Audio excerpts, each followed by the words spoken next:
He just, the whole thing with Colter, there was no other witnesses to any of these events, so you just have to take his word. But he did talk about how he was captured by the Native Americans there, stripped of his clothes. I talk about it in the book, and basically told to run for his life, and he eventually made his way back, so he must have survived. But how he found more clothes, I have no idea. He didn't show up in St. Louis naked, I'm sure, but he was a very colorful man, and like I said, it led to this myth around Yellowstone, and this place that couldn't be real. And actually, like I said, I had the honor of working there, and to me, it's the perfect park. It's got a little bit of everything. It's got unbelievable mountains, it's got unbelievable wildlife, geysers like you can't see anywhere else in the world, deep canyons, and it just happens to have a place like Jackson Hole. So if you wanted to get away and actually go to a cowboy bar, that's just down the road as well. So it was a perfect place for me. All right, so let's get back to the conspiracy here. I know a bit about the conspiracy, but why don't you start from the beginning, Cole reassured. Assume that we know nothing about the plot. For starters, what is the lost cause? Okay, Thompson began, drawing a deep breath. The myth of the lost cause has its roots in the beginning of the Civil War's hostilities. Southern states' justifications for leaving the Union centered on the North's supposed suppression of Southern culture and economy. Most notably, Southern leaders were angry over the North's strangulation of slavery, especially in the new Western territories like Kansas. It's clear the South chose rebellion to protect this institution. Southern leaders like Alexander Stephens, who would go on to be the Confederacy's first and only vice president, were adamant at the start of hostilities that this was a war to defend slavery. But as it became apparent that defeat was inevitable, Southern leaders realized their defense of slavery would land them on the wrong side of history. They would need to rebrand their motivations for going to war. Thompson grabbed a book and flipped to a page with tin-type pictures of Confederate generals. Pointing at one picture, she said, "See this man with the salt and pepper beard and the high forehead? This is Confederate General Jubal Early. Early wasn't the best general, but he was a skilled propagandist. Almost before the bullets had stopped flying, people like Early started to rewrite the Southerners' war motivations." Thompson turned to another page with images of heroic individual Southern soldiers protecting women and children from hordes of Northern soldiers. Confederate apologists like Early knew they couldn't defend the South's rebellion on a defense of slavery. Rather, they began to change the story of the South leaving the Union. The South didn't fight to defend slavery. It fought to defend their liberties from Northern aggression. Thus, the use of some phrases like the War of Northern Aggression to describe the Civil War. Meanwhile, the North didn't fight to free the slaves, but rather to force the South back into the Union. The South faced insurmountable odds and couldn't hope to overcome the North's advantages in men, industrial capacity, and railways. But despite the cause being hopeless, Southerners fought valiantly, hence the birth of the lost cause.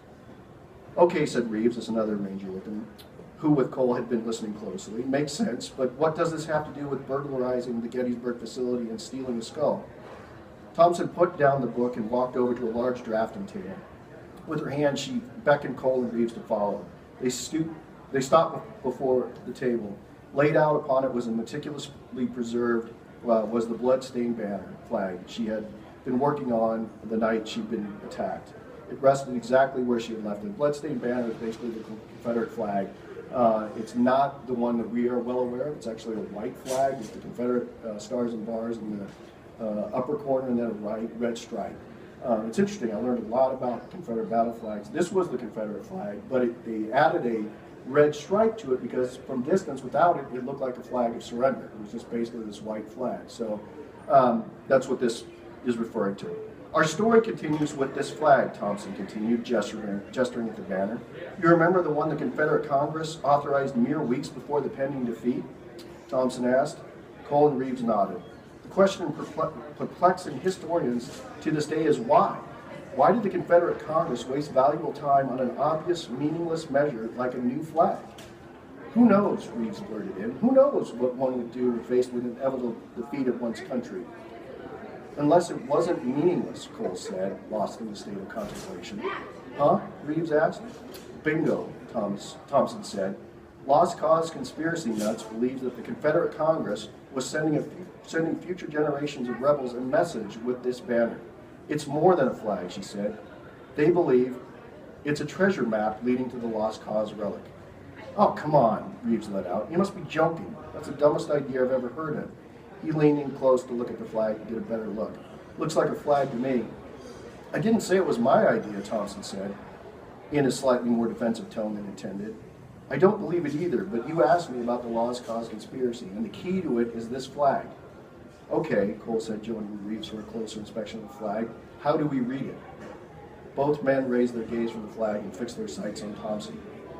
I don't know, was all she said. So that's my next book, and it obviously goes across the United States from national park to national battlefield in search of clues that will take them ultimately to this Lost Cause relic that this conspiracy, these modern-day Confederates believe will help them start the Second Civil War. I've enjoyed writing these books, as I said. It's been a real interesting process. As I told some of you, the easy part is writing, the hard part is selling. I've actually got the next idea for my third book. What happens too is I've learned with my coach is that you don't have to have this mapped out all the way through. In this book, I knew the beginning and the end. I knew how it would start, I knew how it would end. I didn't know how to get my hero from the beginning to the end. So I had to kind of, again, make the stuff, and what's difficult about that is it has to align at the end. So you start making decisions in your book that will ultimately narrow your options. And that really got hard near the end of the book, making sure he was standing in the right place at the right time. But this idea came to me as I was midway through Unleashing Colter's Hell. I was like, man, there sure are a lot of conspiracies about the Civil War. It seems to be, people still are really animated about it. It seems to really still resonate with a number of people. It would be great to have a thriller set that deals with the Civil War and the possibility of a second Civil War. It gets to that idea of the things that keep me up at night. Extinction events, revolution keeps me up at night, and then my third book, another thing that keeps me up at night. The first UFO sighting in the United States, does anyone know where that was? Do you have any idea? Where? Mexico? New Mexico? What? Yeah. It was actually Mount Rainier. It was the first sighting of UFOs in the United States. There was a pilot who was flying back from, I think, Longview. He was going to Yakima and reported seeing these lights off in the distance up in Canada, and they raced basically across his view screen. This is in 1947. So the war is just over, civil aviation's brand new. There weren't a lot of pilots. The sky was empty at that time. There weren't a lot of planes. And he basically landed and said there were 9 silver discs that were flying all around Mount Rainier, moving what he estimated at the time at 1,700 miles an hour. Nothing that we had at that time could go that fast. And it just got me thinking, well, here's UFOs, and here's Mount Rainier. I wonder if I could work a story out of that, and what would be the possibility, and why would there be UFOs at Mount Rainier? Who would be interested in that? And so I've written, the prologue to that book is in the back of this one, and it just lets you know, I don't know how that book's going to turn out. I mean, I've just basically started it, I've got the idea, and I've already started writing it, and we'll see where it goes. But it's an interesting process, and I've probably got the idea for another one after that. These ideas just start, time is going to be the real difficulty, is having enough time to write them. I'm married and I have 2 kids, and they don't want to see me writing all the time, so it's just, I write when I'm watching football games or late at night, and that's kind of how it works. So anyway, that's what I had for tonight. So I just wanted to thank you all for coming, and then I want to answer your questions.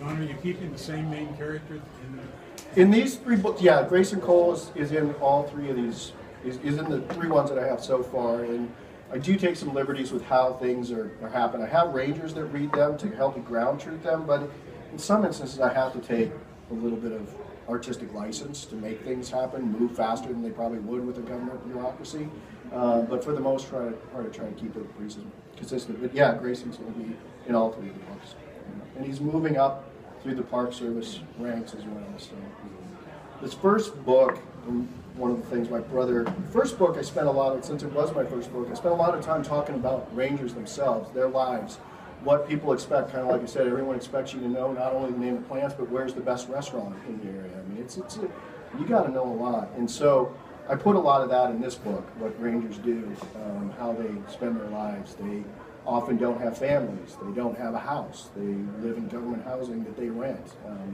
It can be lonely at times being a park ranger when you're out there and you just see hordes of people come through, but they just come and go, and it kind of becomes this ocean that just kind of moves in and out. Tell me about your place you stayed in the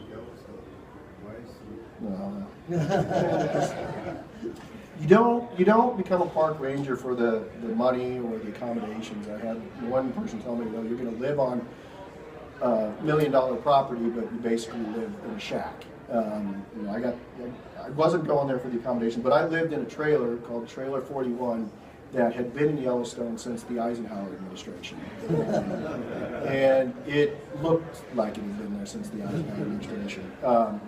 If I had to live there over the winter, it would not have been habitable. I mean, it was, the trailer probably as wide as this room here, about as long, and paper thin. I shared it, as my dad said, with mice. I had mice running over me at night. The shower would leak into our closet, so my uniforms would be wet in the morning.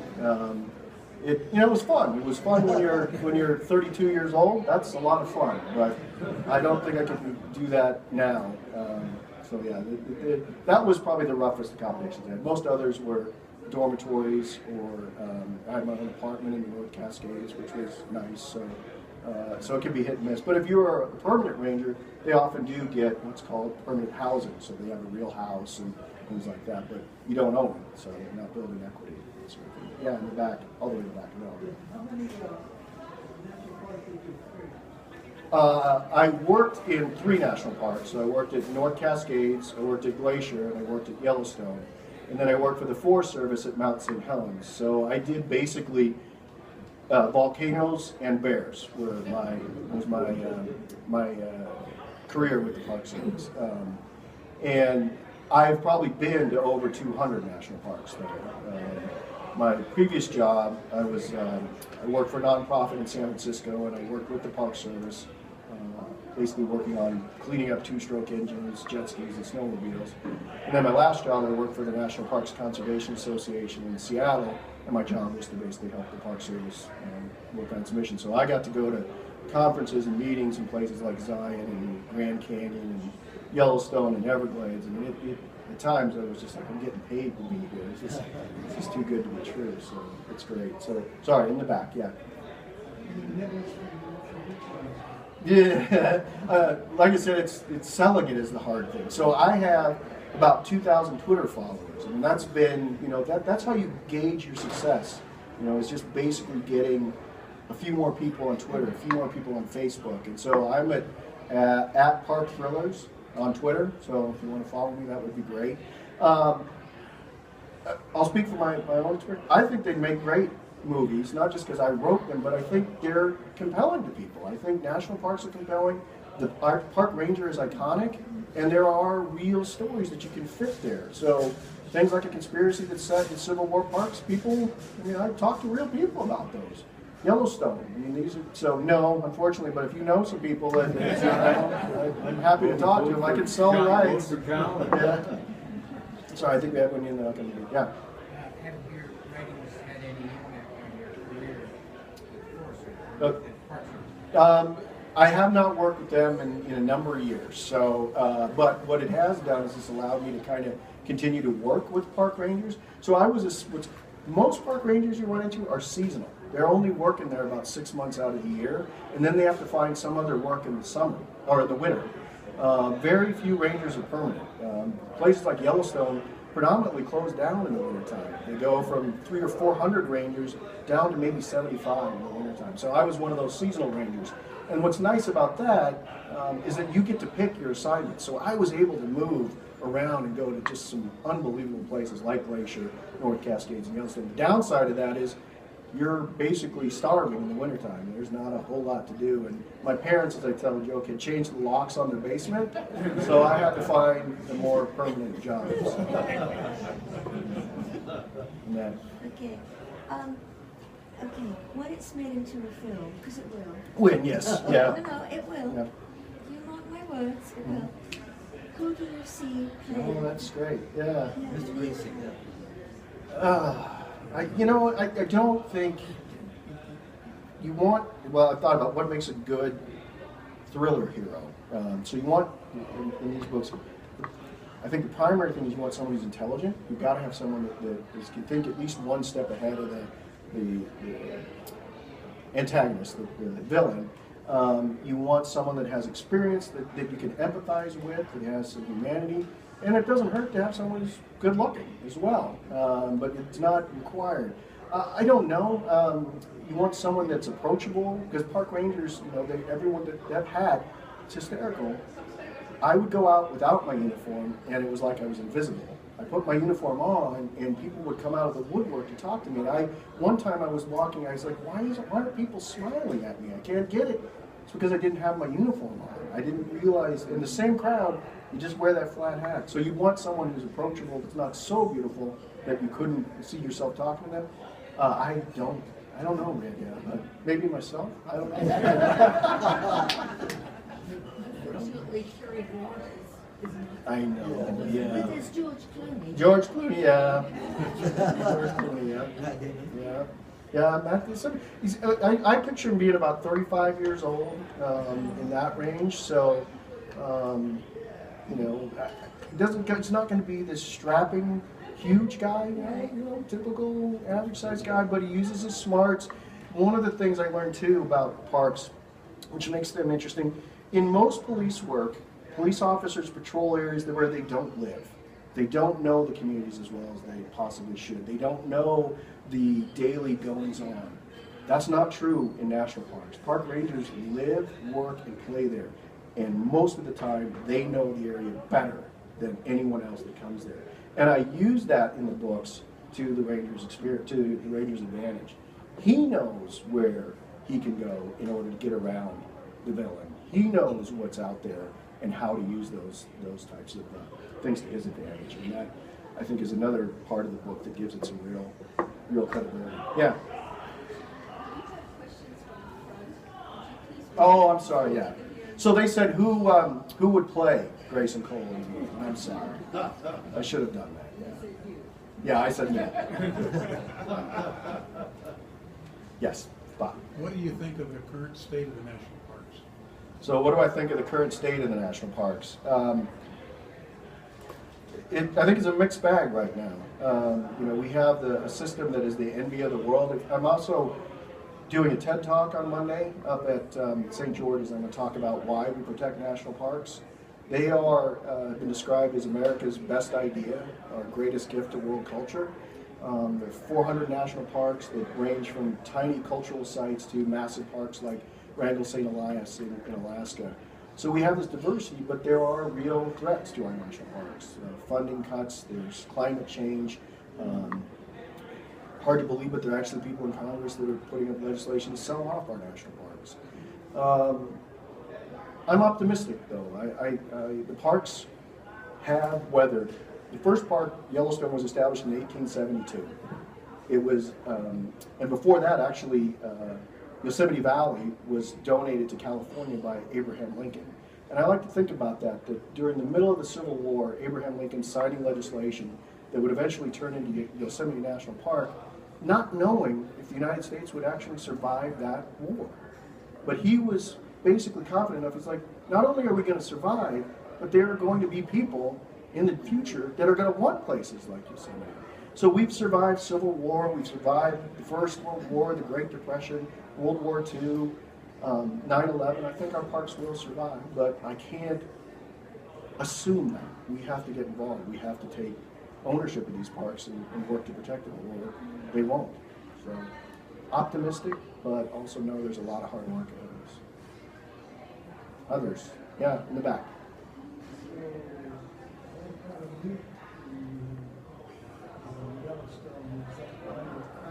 Well, that's the genesis behind the story is this terrorist brings a suitcase-sized nuclear device to Yellowstone, and that is going to be used as a trigger to erupt the volcano. Now, whether that would do it or not, I don't know. But I did do a lot of research on nuclear devices. I currently now work for the Department of Ecology here in Washington State, and one of my jobs is to help clean up at Hanford. I've actually learned a lot about the production of plutonium and how much goes into actually creating that fuel, what the bombs actually were during World War II. And like I said, it's plausible. Is it likely? You know, the person would have to get that material, get it transported to Yellowstone, get it in the right place, detonate it at a time when the volcano was more susceptible to erupting. There's a lot of things that have to happen. But that's basically what I was thinking in this book. Where is the one place, if you had just one device, that you could possibly do the most damage to the United States? And for me, that was Yellowstone National Park, which I don't think most people would think of if asked. Because if that erupted, like I said, we're not likely to survive. Other questions? Come on, I'm having fun. Oh, my dad. I didn't give him these, so. Tell them the story about the tourists that asked where the bears are. So, my dad asked, tell them the story about the visitor that came and asked where the bears are. So, you get a lot of people that no matter what you say as a ranger, they'll believe every word. If you said, you know, the moon was made of green cheese, they would buy that. But then you get these other people that don't believe anything you say, you know. You could say this was at Glacier Park. I was going to give an evening program, and I started out by saying there's like 300 grizzly bears in this park and about 600 black bears. And the guy said, you know, I don't believe it. I haven't seen one bear. You know, I've been here a week. I haven't seen a thing. I don't believe there are any bears in this park. And so I'm just sitting there. We're talking, and he's staring here looking at me. He's got a little dog right here on a leash. I said, well, sir, you know, you just have to believe me. There are 600 or so black bears in this park, roughly 300 grizzly bears. I've seen quite a few of them myself in this 4 or 5 months that I've been here. I don't know what to tell you. I can tell you places on the map where I would go to look for them, but they're there. But it's just by luck that we get to see these animals in the park.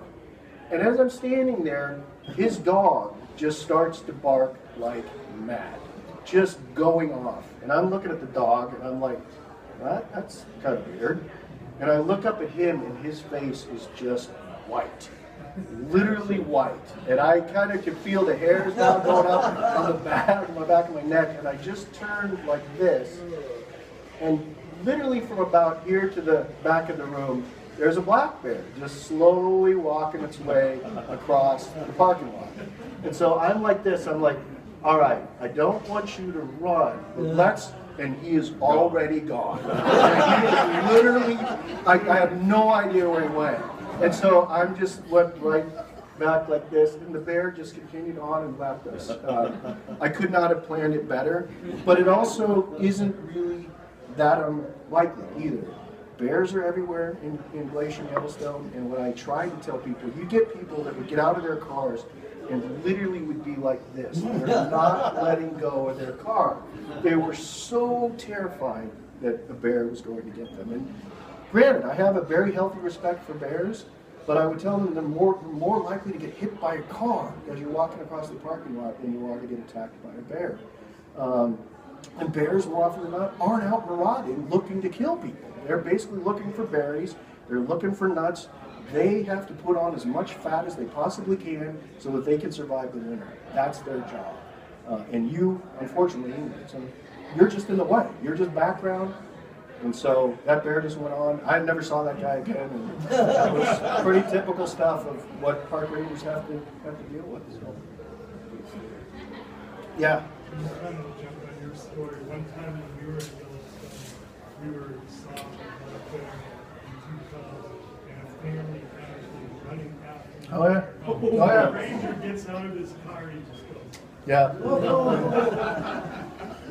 We another joke I would tell people is, you know, we'd be driving up to a scene and you'd see these cars parked, and I would tell talks. I can tell you the type of animal that it is just by the way people have parked their cars. If they're parked on one side of the road, it's probably an elk or something. If they're parked on both sides of the road, well, we're probably looking at bison. You know, that's probably. If they're parked in the middle of the road, then it's grizzly bears. People just left their cars and they're running off. So yeah, people tend. It's the other thing you see too when people go to parks. I mean, I don't mean this in a. People lose their minds. They basically just kind of don't think about certain things. They sometimes feel that they're in Disneyland and there's no way that anything could go possibly wrong while they're in this park. I talked about, people really worried about bears. The more people got gored by bison than ever got injured by bears. They just didn't take them seriously. And I don't know how you can not take a 2,000-pound, basically cow, seriously. And they move very quickly, and people would get very, very close and get run over. It's interesting just to see how that technique. Anyway, so yes.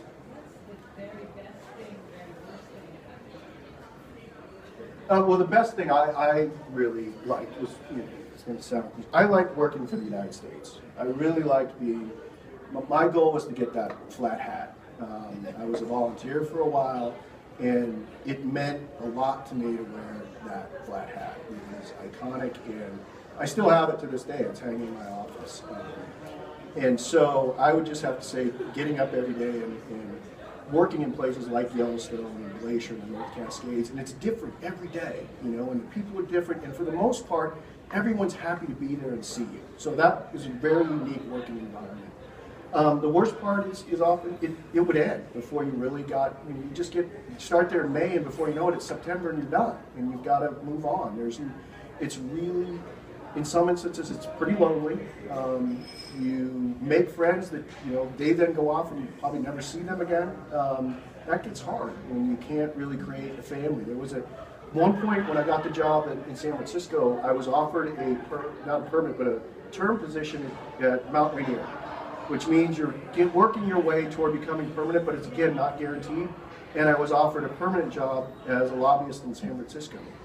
And like I told you earlier, my parents had changed the locks, and I'm like, so I took that permanent lobbyist job in San Francisco, and it led me to finding my wife and all that, so I wouldn't trade it, but I often wonder what would have happened if I'd taken that other job at Mount Rainier now. But I still keep in it, I write books, and it's a lot of fun, and it still gets me to meet people like you. So, yes, in the back. Oh yeah, there's, like I said, rangers, if you can think of something that other law enforcement does, park rangers will do that as well. I was on Yellowstone when I was there. They were going through their 125th anniversary. President Clinton was supposed to come out, but something else happened. He'd been to a number of parks, I guess, for vacation, and it didn't look right that he went to it. So they sent Al Gore out, and we had this great celebration. I got to be part of his detail, and there was a whole host of mounted rangers on horses as part of his detail. It was just really, like the pageantry, it was really amazing and really impressive. So yes, park rangers ride horses, they fly planes, they drive boats, they're divers. And again, they fight fires. And like I said, I got to do all of these things with the Park Service, and I flew on one time to a fire. I was in a helicopter, and we were flying in, and this fire was burning below us, and we were coming in, and I just had this huge smile on my face. And this guy's looking at me from across the way. He's like, "What are you smiling about?" I'm like, "We're getting paid to go do this. This is unbelievable. We're going down. We're going to land down there. We're going to fight this fire." Maybe if I'd known more about what was involved in fighting fires. But it's interesting what you see on TV and then what really happens. So we landed, and it was late at night when we got in. So we had to kind of hike. We couldn't land right next to the fire. Only those types of things happen in the movies, where you just land, you jump out, and you start fighting. I mean, we jump out, and we're probably 3 miles from the fire. So we had to hump our way over there, and by the time we got there, the sun had gone down. So I'm like, all right, well, let's get going. He's like, no, we're going to bed. You can't fight fire at night. Again, these are things that they don't show on TV, but so it's too dangerous to fight fire at night. Well, we didn't bring any sleeping bags or anything. And they're like, yep, so what we do is at night, the fire will go down, literally. It will start to die down just enough that it's burning, So we just get up, this fire is burned uphill, and so we get in the ash part, and we lay down in the ash, because the fire's not going to burn that. And you go to sleep, and it's cold up there, which is surprising. So as you sleep, you wake up, you're freezing, you just slowly inch your way closer and closer to the fire. It moves uphill, You kind of roll your way uphill as it goes. As the sun comes up, the crew chief said, all right, get up. And as the sun came up, you could just see the fire just got up with us as well. And just turned into this huge inferno. And it was just like, that's the same fire from last, this is unbelievable. So then we just cut this line and just spent the day cutting a trail across and basically starved it of fuel. And that's what you do. And again, when I got done, I was just covered in soot from head to toe. But it was, you know, the best week of my life. So, yeah, Mom. About the Junior Rangers? So, if you're coming to my talk, you'll hear this story again, but when I was growing up, my parents took us to national parks all the time, and that's what we did. We'd go to parks from Yellowstone to Everglades, but we went to Glacier probably the most, because I had grandparents in Missoula, and we'd pick them up and go up there. Well, the joke is, I hated going to that park. I hated going to national parks, because I was a little kid, and all my friends were back home, sitting inside watching TV, and that's what I wanted to do. And so, but going to the parks, eventually I realized it sunk in. I'm obviously writing books about it now. I really did enjoy it. And one of the best ways I've found to make parks connect and resonate with people is take kids to those parks. Get them engaged in it. I told Dan told a joke in our park. They may kick and scream, they may not like it, and it may take 20 years for them to thank you, but they eventually will thank you for taking it. And they have a program called the Junior Ranger Program at most national parks. And it is a workbook that just basically asks you basic questions about the park. What kind of animals would you see here? At Yellowstone, what are geysers? What causes them? How can you help protect the parks? And it creates a real connection with those places. And yeah, you can't measure it, but sure, some of those little kids will eventually become park rangers and want to protect the parks themselves. So I think if you really want to protect the parks you were asking, I think take more kids, make them go to national parks and see how they're important. So. More questions in the back. Yeah, no. So that's the other thing. So there's seasonal rangers and then there's permanent rangers, but there also are different types of rangers. So I was what's called an interpretation ranger, which means I basically led guided hikes, evening programs, but you also have maintenance workers, you also have administrative rangers, and then you have natural resource rangers that go out and actually work with, say, wildlife, they do studies. Then you have what are called visitor protection rangers, and those are law enforcement rangers, and their job is to enforce the law. Well, I take some liberties in my books. I kind of meld Grayson as all of those characters, because most people don't know the differences between rangers. Someone wearing a flat hat is someone wearing a flat hat. But some rangers are responsible for enforcing the law, and some do carry sidearms. It's a sign of our times that you see more rangers now with firearms, but I would venture to guess that parks are probably some of the safest places you can go. I would encourage people to continue to visit them. So, yeah. Let's go back to some of your books. Some of my books, yes, okay. Tell us a little bit more about the new book, the locations, the Civil War locations, and what any more tidbits about So this kept you interested. this book, I worked in most of those parks. In my Lost Cause book, I've been to most of those parks. I haven't worked there, so I do take some liberty in deciding what the park rangers do. But it starts in Antietam with I like to start with true events. So in Antietam, it just so happens that